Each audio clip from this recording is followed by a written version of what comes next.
episode number 20. Welcome to the Teaching Bites podcast, our unprofessional development resource to take your teaching to the next level. Here are your hosts, Fred and Sharon Jaravada.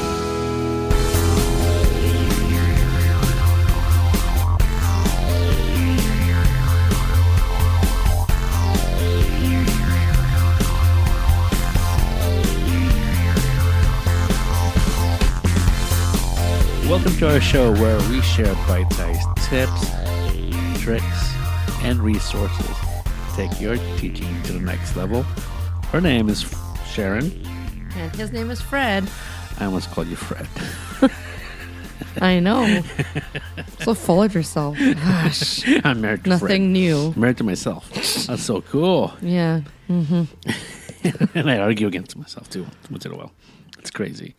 Weird. I'm married weird. All right, so this is episode 20. Sharon, what is the fun fact? Do we have one this week? I looked and, thought about the $20 bill.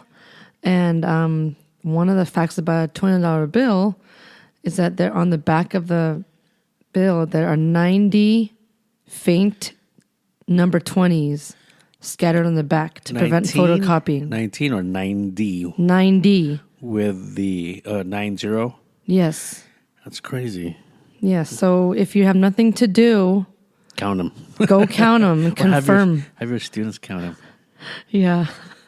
You're right. That's like their punishment. Give me that 20 back here, kid. That's mine. Yeah. So that's pretty cool.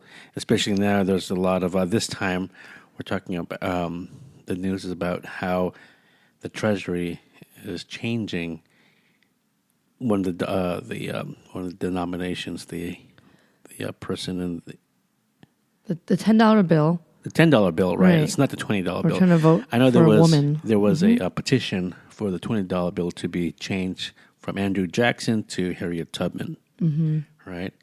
But it's kind of messed up. They demoted. I think it's a demotion from the $20 bill to the $10 bill, and now they're going to have a woman on there. Well, something. It's something, I guess. We may have a woman president. Yeah. Okay. Do you guys know who was the last woman on on the U.S. dollar or the U.S. currency? Who is the last woman on U.S. currency? Not the first, but the last woman. The newest. The newest one. The dollar coin, right? Who is it?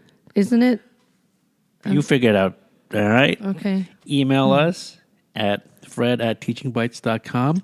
You can leave a comment on the our iTunes link there. Subscribe, rate, and leave the comment. All right. If you guys got an answer, we'll let you know. Yeah, but don't search yet, like we taught you. Don't search for it. Kind of think. Give yourself a minute. Jeez, Google. Okay. All right. So anyway, welcome to our number 20th episode. This is part 2 of our 19 tech skills every teacher must develop this summer. We went over our first 11 in part 1, and this is part 2. We're going to go over 7 more with you. The last 7. And right. I think we have a bonus at the end. Right. Before you do that, please make sure if you haven't downloaded our PDF giveaway, go to teachingbites.com/19 tech skills. Well, it's on the show notes. It's free. Yeah, it's free. And, if you sign up, you'll get the PDF and you'll subscribe to our newsletter where we give you cool tips and videos. But please refer to that PDF as we explain the points. So it's a great way for you to follow along. So with no more further comments or questions from Fred, I have a we're going comment. to go... Non-sequitur. Wait a minute. Kids, I swear. Non-sequitur. Wait, not yet. Wait, stop it. No, later. Are you dying? No. Not... Bathroom. I need to go to the bathroom, Ms. Jarvana. Oh, I could tell you some tips about how to do bathroom stuff, but later. Oh, yeah. That's you again, huh? That's gross. Yeah. Stop. You're like burping weird. And kind of Don't know why I never do that. You need to go to the bathroom if you haven't heard our last What's our last podcast episode? It's number 18. right? Yes. Okay. Okay. So number 12. 12, how to organize student workflow.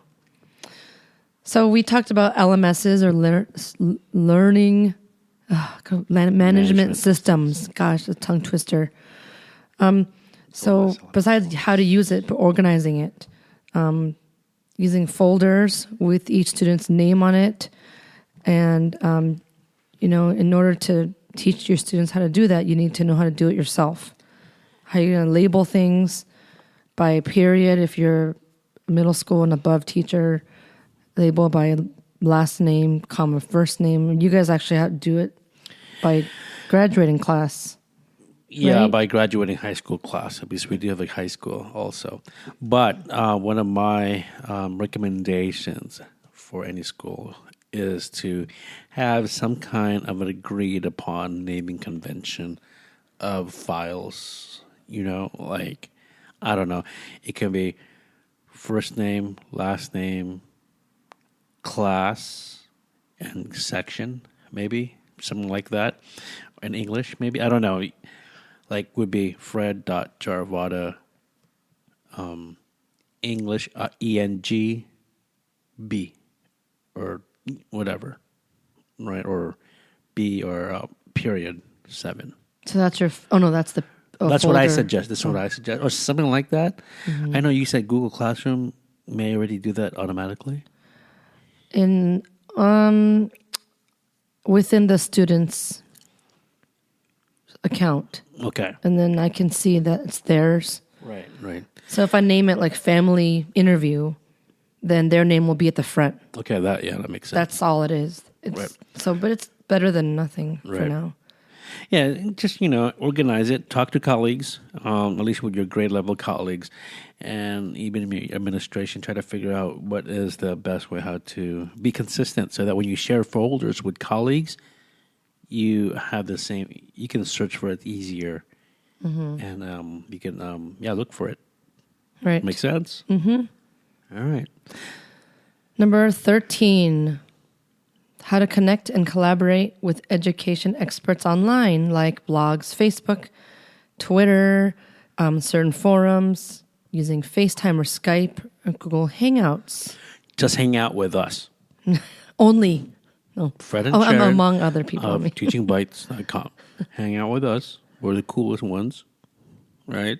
We're the unprofessional development that you are looking for, right? Mm-hmm. No, but in all seriousness, learn how to start connecting with other colleagues outside of the school, right? So, there are other experts of other schools. If you have a sister school, if you have a high school nearby or a middle school nearby, or the other elementary school, across the city or across town, start connecting with them. I'm sure they have great ideas also, right? Yeah, and the technology has gotten so much easier. You don't have to go meet face to face, although that's the ideal.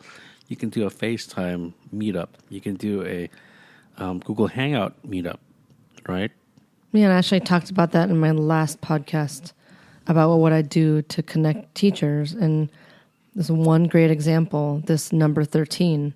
You don't like, if you don't like to be on camera, just looking at blogs, or if you do like to face-to-face, you could go on FaceTime and things like that. But or like a meetup, if you do like, in person. So just a way to share ideas. Connecting with experts, if you, science teachers can connect with NASA's experts. They have an educational part of their program. They have an educational program in NASA. They talk to students and teachers, connect with them there. I believe the National Science Foundation, NSF, they do that. A lot of the experts of like the MoMAs or the museums, and so on. There's ways to connect with them that way also. I believe the Library of Congress, they have like webinars and so on. So there's lots of ways to connect with real experts, right? Yeah, and then once you know how to do that, you can, use FaceTime or Skype to communicate with a pen pal from another country. Like I have a colleague that did that. Right. They had pen pal in a different country, and so excited to see the kids on just their screen. Right. You know? And then once you do that, once you connect with colleague to colleague, you can have your students start connecting with other classrooms. Right, and teach them how to use it. Mm-hmm. Right. Because that's powerful. That's hugely important in our world and in the future. It's huge to connect that way. Yeah, I should probably try that this year. There's no excuse really to Mm-hmm.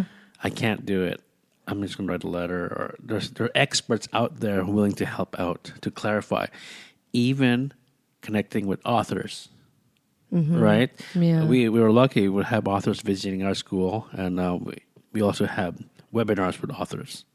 So there are a lot of authors out there, children's authors, who are willing to connect with a classroom. Right. On to number 14. Number 14 says how to participate and share at various teacher workshops, conferences, webinars, and so on. For example, like ISTE, Q, or NAIS. So ISTE stands for the International Society. I forgot. Technology Educators. Yeah. And can you explain the other ones? CUE. That is the California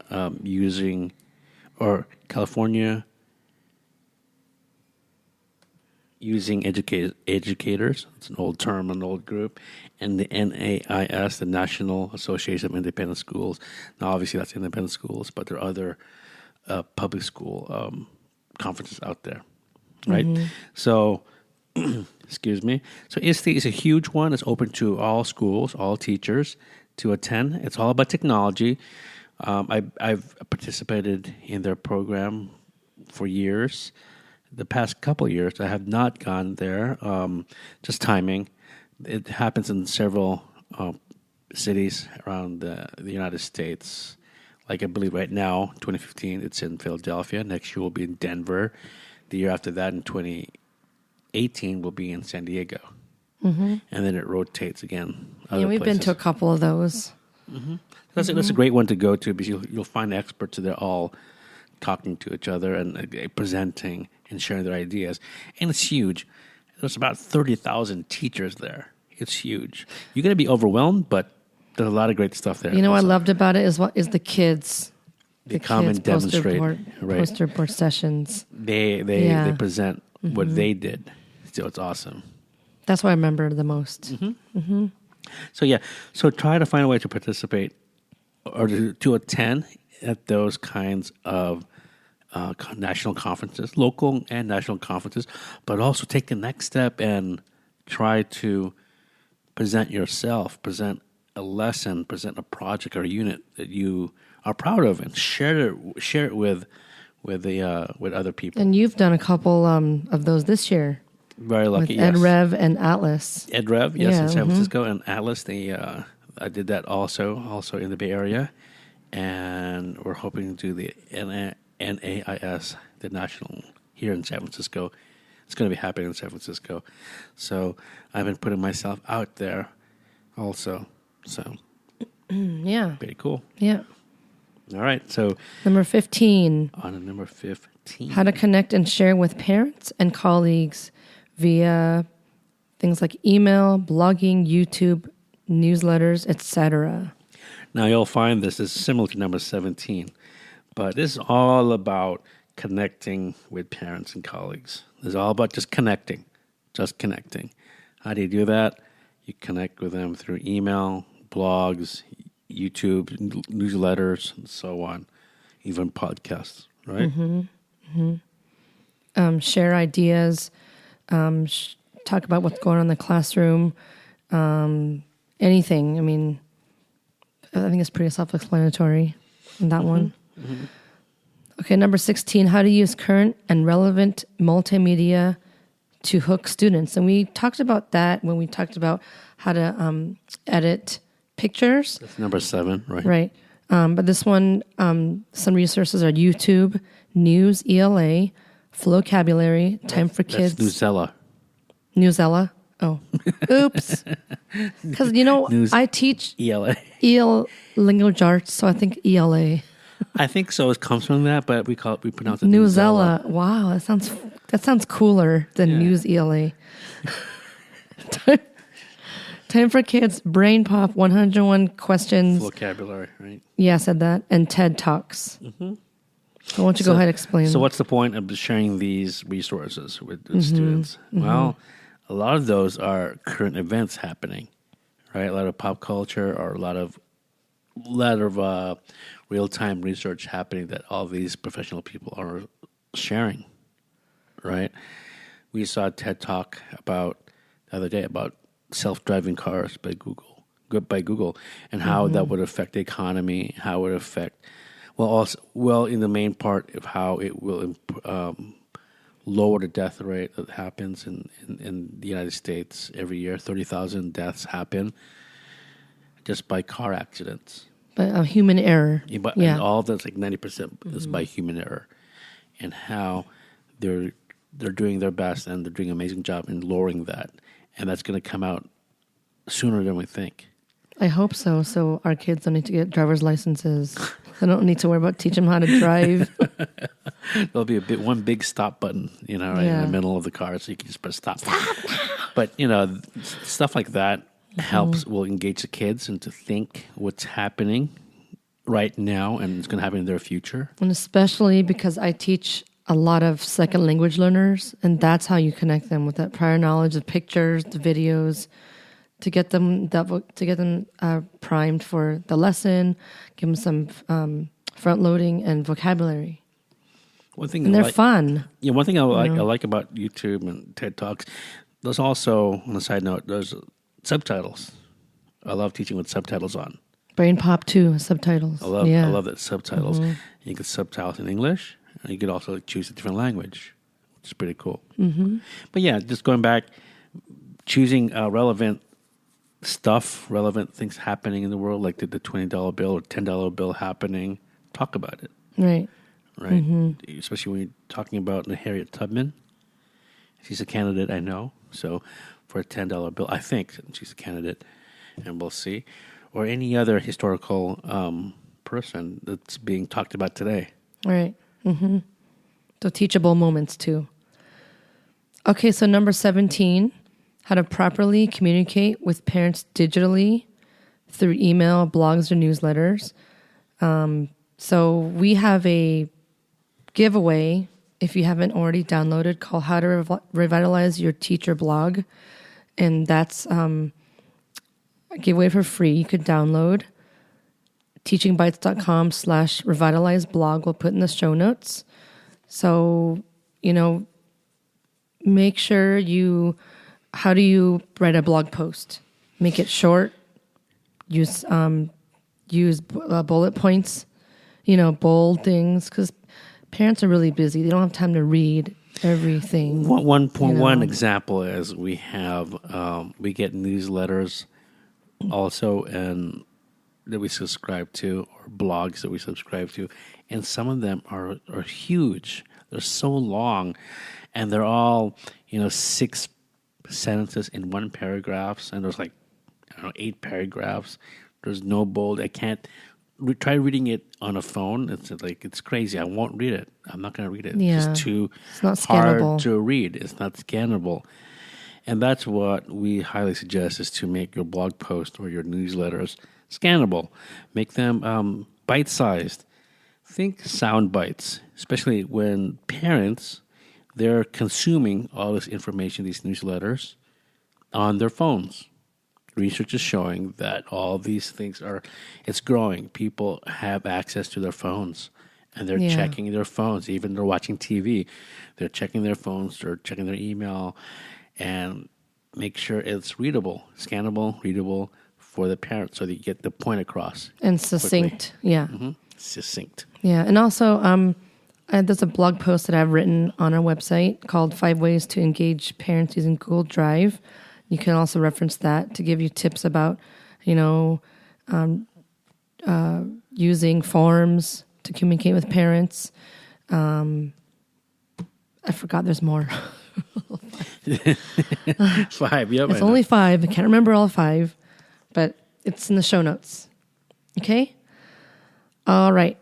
Number 18, how to use digital library databases and directories like Library of Congress or your local library. So I actually don't use Library of Congress. I use my local library more. But just knowing how to search for books for your students, but you could search by, of course, keyword, title, author, ISBN number, all those important Dewey Decimal ways. System. Yeah. Do they still do the Dewey Decimal System? I don't see that on the library I don't see it site. anymore, right? They don't do that anymore. I don't. But our think library is so. organized that way at my school still. Right. Yeah. But yeah, going back to the Library of Congress thing, checking all those databases, amazing stuff on there. Go to the sites. Go to, you can Google search libraries. You can Google search scholarly research information. If you want to do that, you can change the settings and search for those abstracts, that may be relevant to what you're looking for. Having students look for those information, also looking for scholarly research, right? And Yeah. did you guys know you can also change the reading level in Google when you're searching? It's amazing. It's cool. Until you taught me that. Like from beginner, Intermediate, and advanced.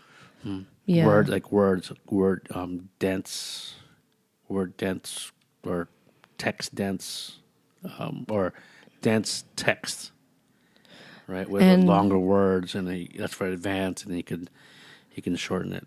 And That's more cool. Newzilla? What is it called? It's Newzella. Newzella. You could. No, it sounds weird. Sounds like mozzarella, like cheese. No, it doesn't, Okay. Liza Minnelli. Newzella, you can change the Lexile levels too, which is cool. Can you explain what that is, Lexile? Lexile is, I guess it's a universal way of categorizing a reading level of a text. You're right, So right. if you look on any book, there's like reading level, like 3.2 means third grade, second month. Yeah, second There's month. reading grade level, third grade. And that's called the Lexile, right? There's also accelerated reading level. There's all these different I ones. thought there was another word for Fountas that. and Pinnell, right? There's letters. Right. But Lexile's a number, and depending on a number, the range shows what, level a certain grade level a student should be at. So anyway, it's pretty universal. Yeah, so check out those databases. They're amazing stuff there. And the 19th one, don't forget the bonus is coming up, is how to do basic hardware and software troubleshooting. At my school, I am the tech lead. So I Nice. attend meetings. You must be with the amazing. district. You must be busy. Yeah. You must be very popular. Yeah, getting there. I go to meetings to bring back, information from the district to my school, especially about GAF, the SBAC online testing, etc., all the little nuts and bolts of everything. And one of the requirements of being this tech lead is to help teachers do basic troubleshooting. In my school, we have my district, we have 6 IT individuals of 80 plus schools. So there's not that many. Do the math. It's hard. And so, they won't depend on these tech leads to kind of just help people. How do I plug in my computer? What if this projector doesn't work? How do I do this? How to email, etc. So that's something important for you to learn so that you don't have to wait like me or like some people in other schools for someone to come. They could just go right away. And that becomes obstacles. And I noticed that when I help people out, I'm very lucky I can help out people really quickly. And I'm not the only one, though. I have colleagues who can do that too. Yet, these troubleshooting, they can be obstacles for teachers to not use that technology anymore because it's not working. I'll be frustrated too. If I can't get online, I don't know the password, I can't mirror my TV, I can't project my computer to the TV or to the screen, I get frustrated too. And I've been there. I've seen it. I empathize with that. And we just got to learn how to do basic troubleshooting, and being calm about it, because you just got to just think clearly and have the kids help you, So the kids are also tech savvy. They're pretty tech savvy, and have them, guide you or have them try to figure it out also. Because remember, these kids have iPads. They have some kind of computer at home. They have a big flat screen TV. They know how to change inputs. They have, some tech savviness in them. They may press buttons all over the place and you can't get back. Mm-hmm. But have them help you out also. Right? Right. Identify a teacher or colleague you can rely on or become that teacher, and then have students to help you out. Have a little tech team with your students. And then once you're comfortable with a couple troubleshooting things, then next time it happens, you know what to do, you feel more confident, and then you could continue whatever you're doing and not put it off or just give up. Right. Not just give up. Persist. Don't give up. Now, this leads me to the bonus. Dun, dun, dun, dun. Well, it goes back to troubleshooting or any of this stuff. Have a backup plan. Have a plan B, have a plan C, have a plan D. If nothing is working digitally, anything, the wireless out, whatever, is not working, it's not charged, have a plan B. Go back to paper and pencil. Go back to that. That still works. It's still great. Use that.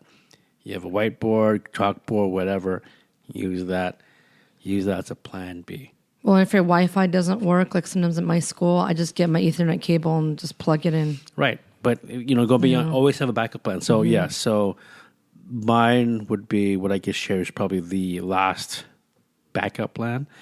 But yeah, you're right. If your Wi-Fi doesn't work, connect it directly to the Ethernet cable. If your computer can accept it, you may need an adapter, but be ready for that. Mm-hmm. Yeah. Connect it that way. Connect it to TV, maybe HDMI. You gotta think a step ahead. Well, and sometimes videos are, they take so much bandwidth, and so maybe it helps to just download that video first and use it offline. Download it at home maybe beforehand, or before school starts, or before your class comes in. Yeah. Or so I've done it where it doesn't work also. Just send them the link later or watch it again later on, but have a backup plan. Okay? So yeah, guys. So these are the 19 tech skills every teacher must develop. Not just this summer, but beyond. Download this PDF. It's free. It's hugely popular. We have over 1,000 almost 1,100 people have downloaded this, and it just shows us in the last month that it's very, very popular, and there is a need that teachers want to fulfill. And hopefully our podcast, the last episode and this episode, these will help guide you, and hopefully we explained it all more. Hopefully it's more clear.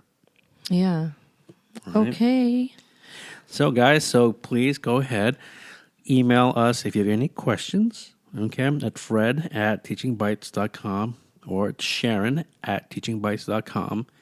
Make sure you go to iTunes, leave us a review, subscribe, and rate our podcast. That really helps us so that we get discovered. And also visit us on our Facebook page and like us on there.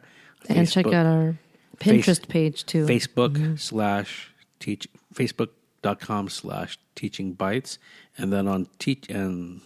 Pinterest, yes. You'll find us there as well. Mm-hmm. All right, we have guys? boards for our podcast show, ideas, math page, language arts page, and a lot of great stuff on there. I don't like Pinterest, but it doesn't work for me. But I know it's hugely popular. I love it. I'm getting so many ideas. It's hugely popular. I know. It's crazy. I don't like it because I know there's because there's just so much stuff on there. I need to catch up, but I'm already bombarded with It's overwhelming. Things. Yeah, it could be overwhelming. So maybe that's another bonus. If you're overwhelmed, recalibrate, refocus, and just do one thing. You don't need to do all these 19 things. Choose one or two and just concentrate on it. All right? Yeah, take it slow. Be patient with yourself. You know, over the years, I mean, even me, I need to brush up on some of these, and I got good ideas too from doing this. So, Okay. all right. All right, folks. You guys have a good week. We'll see you soon. Peace. Take care. Bye. Thank you for listening to the Teaching Bites podcast at www.teachingbites.com.